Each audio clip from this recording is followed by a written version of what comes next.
नमस्कार मित्रों, मैं ठाकुर प्रेम आर्योधा माँ प्रकृति और उसके पुत्र पर्यावरण और उसकी अद्भुत छटा को प्रणाम करते हुए आज आपके साथ चंद मिनटों की वार्ता रखता हूँ।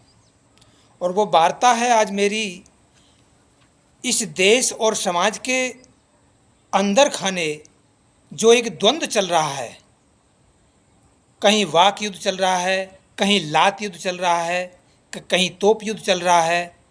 इन सब युद्धों को देखते हुए ऐसा लगता है कि शायद अब गृह युद्ध नज़दीक आ चुका है इस देश के अंदर, और पूरे विश्व के अंदर एक विश्व युद्ध की संभावना दिखाई दे रही है।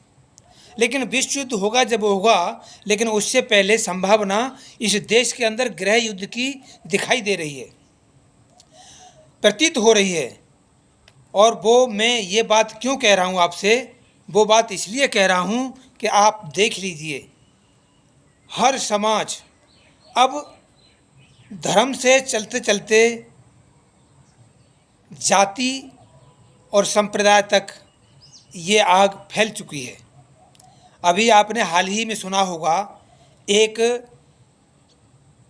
नालायक किस्म का व्यक्ति, वो अपने आप को राजपूत कहता है, जिसने इस देश की सांसद को लेकर के जो एक अभद्र और बहुत ही घटिया किस्म से जो टिप्पणी की है, उसकी निंदा आज पूरे देश में हो रही है। उसको शर्म आनी चाहिए थी ऐसे बयान, ऐसे व्याख्यान देने में। अब इससे हद नीचता की पूरी पार करते हुए उसने जो बयान दिया वो आपने खूब देखा होगा, और आजकल मीडिया पर, सोशल मीडिया पर अच्छी तरह ये वायरल हो रहा है। टीवी वाले दिखाते हैं, गोदी मीडिया दिखाता है या नहीं दिखाता है मुझे नहीं पता, लेकिन फ़ोन पर धड़ाधड़ रोज़ उसके और हर पल उसकी खबरें आती रहती हैं। तो उस व्यक्ति को जिसने ये हिम्मत की है, वो जो अपने आप को बहुत बड़ा शहंशाह समझता है, अगर उसको गहराई से देखा जाए तो वो सबसे नीच और निकम्मी औलाद है इस देश की। और इससे ज़्यादा मैं क्या कह सकता हूँ, और शब्द मेरे पास नहीं हैं इतने ज़्यादा अच्छे। आप समझ लीजिए उसकी भाषा को, जो एक इस देश की नागरिक को और इस तरह से बयां कर रहा है कि मैं कबूल करता हूं, और वो भी नशे की हालत में। शक्ल देखी है उसकी, आंखें देखी हैं आपने उसकी, किस कंडीशन में बयान कर रहा है और कबूल कर रहा है कि मैं निकाह कबूल करता हूं। अरे डूब पे मर जा कहीं चुल्लू भर पानी में।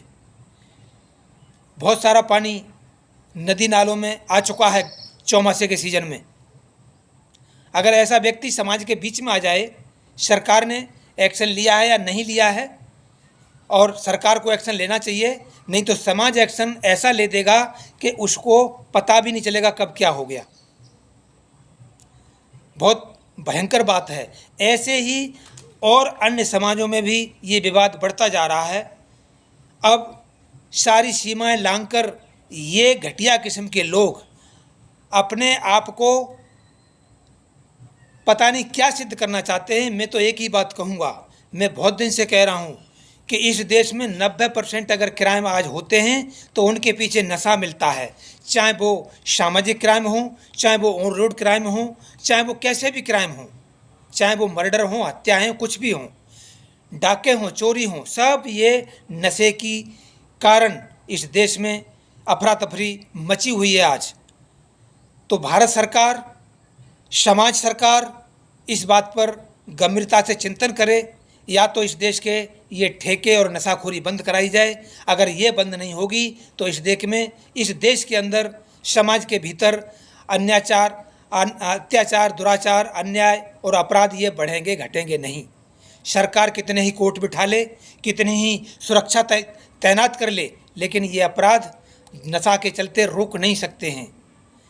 तो भाइयों बहनों, समझो और सोचो इस देश की शिक्षा व्यवस्था को ध्वस्त किया जा रहा है और नशा को जो बढ़ावा दिया जा रहा है, उसके कारण देश में आज जो असमानता आई है, समाज में जो विषमता आई है, वो नशा है इसके पीछे, और कोई रीज़न नहीं है। तो सावधान होकर के अब इसका अगर मुकाबला करना है तो भारत सरकार को चेतावनी दी जाती है इस बात के लिए कि नशा को तत्काल प्रभाव से ठेकों को बंद करें। बहुत हो लिया है, अब समय आ गया है। इसलिए बस आज मैं इन्हीं शब्दों के साथ अपने बयान को विराम देता हूं और आग्रह करता हूं, समाज से, सरकार से निवेदन करता हूं कि ऐसे अपराधियों के खिलाफ, ऐसे नालायक, नीच और निराधमों के खिलाफ सख्त से सख्त कार्रवाई करके उनको सजा, सलाखों के पीछे नहीं, उनको चौराहे पर मृत्यु दंड दिया जाना चाहिए देश के अंदर, तब इस समाज का कल्याण संभव है। इन्हीं शब्दों के साथ आप सभी भाई और बहनों का बहुत बहुत धन्यवाद, सादर नमस्कार, जय हिंद।